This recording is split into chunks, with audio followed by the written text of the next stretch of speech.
ಜ್ಯೋತಿ ಗೌಡನಪುರ ಕ್ವಾರಿಯಲ್ಲಿ tipper ಮುಗುಚಿ ಚಾಲಕ ಸಾವು ಪರಿಹಾರ ನಿಗದಿ ನಡುವೆ ಚಾಮರಾಜನಗರ ತಾಲೂಕಿನ ಜ್ಯೋತಿಗೌಡನಪುರ ಗ್ರಾಮ ವ್ಯಾಪ್ತಿಯಲ್ಲಿ ಬರುವಂತಹ ವೆಂಕಟೇಶ್ವರ ಗ್ರಾನೈಟ್ಸ್ ಕ್ವಾರಿಯಲ್ಲಿ ಭೀಕರ ಅಪಘಾತ ಸಂಭವಿಸಿ ಟಿಪ್ಪರ್ ಚಾಲಕ ಸ್ಥಳದಲ್ಲೇ ಮೃತಪಟ್ಟ ಘಟನೆ ನಡೆದಿದೆ.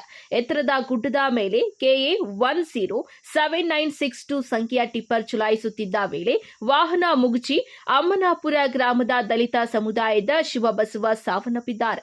ಘಟನಾ ಸ್ಥಳಕ್ಕೆ ಚಾಮರಾಜನಗರ ಪೂರ್ವ ಪೊಲೀಸ್ ಠಾಣೆ ಇನ್ಸ್ಪೆಕ್ಟರ್ ನವೀನ್ ಹಾಗೂ ಜಿಲ್ಲಾ ಎಸ್ಪಿ ಜೈರಾಮು ಭೇಟಿ ನೀಡಿ ಪರಿಶೀಲನೆ ನಡೆಸಿದ್ದಾರೆ.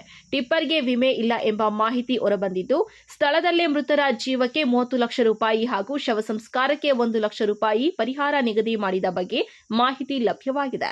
ಈ ಬೆಳವಣಿಗೆಯ ನಡುವೆ ಕ್ವಾರಿಯಲ್ಲಿ ಕಾರ್ಮಿಕರ ಸುರಕ್ಷತಾ ಕ್ರಮಗಳ ಕೊರತೆ ಹಾಗೂ ಪರಿಹಾರ ನಿಗದಿಯಲ್ಲಿ ಪೊಲೀಸ್ ಅಧಿಕಾರಿಗಳ ಪಾತ್ರ ಕುರಿತು ಸ್ಥಳೀಯರಲ್ಲಿ ಅನುಮಾನಗಳು ವ್ಯಕ್ತವಾಗುತ್ತಿವೆ. ಸಂಬಂಧಪಟ್ಟ ಅಧಿಕಾರಿಗಳು ಈ ಪ್ರಕರಣದ ಬಗ್ಗೆ ಸಮಗ್ರ ತನಿಖೆ ನಡೆಸಿ ಮೃತರ ಕುಟುಂಬಕ್ಕೆ ನ್ಯಾಯ ಒದಗಿಸಬೇಕು ಎಂದು ಸಾರ್ವಜನಿಕರು ಆಗ್ರಹಿಸಿದ್ದಾರೆ. ವರದಿ ಮಹದೇವಸ್ವಾಮಿ, ನಂದಿ ಟಿವಿ, ಚಾಮರಾಜನಗರ.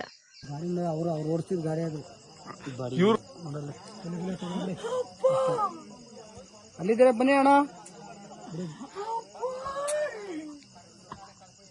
12 ವರ್ಷ 13 ವರ್ಷ ಮಾವ ಇರ್ಬೇಕು.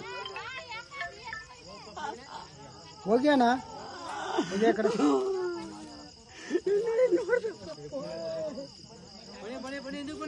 ಅವರು ಬೇರೆ ಕೆಲಸ ಡ್ರೈವರ್ ಆಗಿದ್ರು, ಬೇರೆ ನಮ್ಮ ಈ ಕಡೆ. ಈಗ ಬಂದು ಇಲ್ಲಿ ಡ್ರೈವರು ಆಗಿ ಓಡಿಸ್ತಿದ್ದೀವಿ ನಾಗಪ್ಪರ ಕೋರ ಅಂತ. ಓನರ್ ಅವರು ಓನರ್ ಗೊತ್ತಿಲ್ಲ ಅವರು ಅಂತ. ನಾಗಪ್ಪರ ಕೋರ ಅಂತ. ಪಪ್ಪ ಇಲ್ಲಿ ಫುಲ್ ಫೋಟೋ ತೆಗಿಬೇಕಾ? ನಿಲ್ಕೊಳಕಲ್ಲ. ಆ ಕಡೆ ಮುಂದ್ಗಡೆ ಮುಖ ಅದು ಹಿಂಗೆ ಎದ್ದಿರಲ್ಲ ಅಷ್ಟೇ.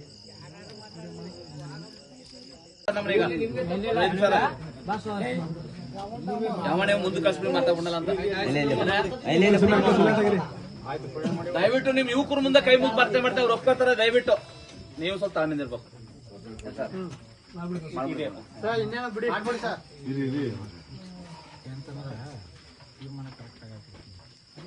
ಯಾಕಂದ್ರೆ ಅವರು ಭಾಳ ರಿಕ್ವೆಸ್ಟ್ ಮಾಡ್ತಾವ್ರೆ. 25ಕ್ಕೆ ನನಗೆ ಅವಕಾಶ ಮಾಡಿಕೊಡಿ ಅಂದ್ಬಿಟ್ಟು ಭಾಳ ಕೇಳಿದ್ರು.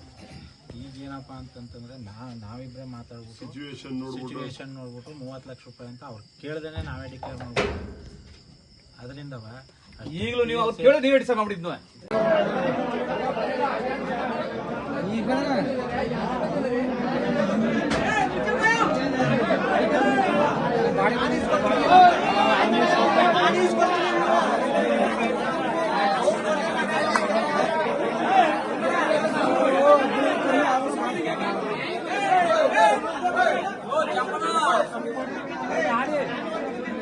ಕಮ್ಮಿ ಆದ್ರೂ ಅಷ್ಟೇ.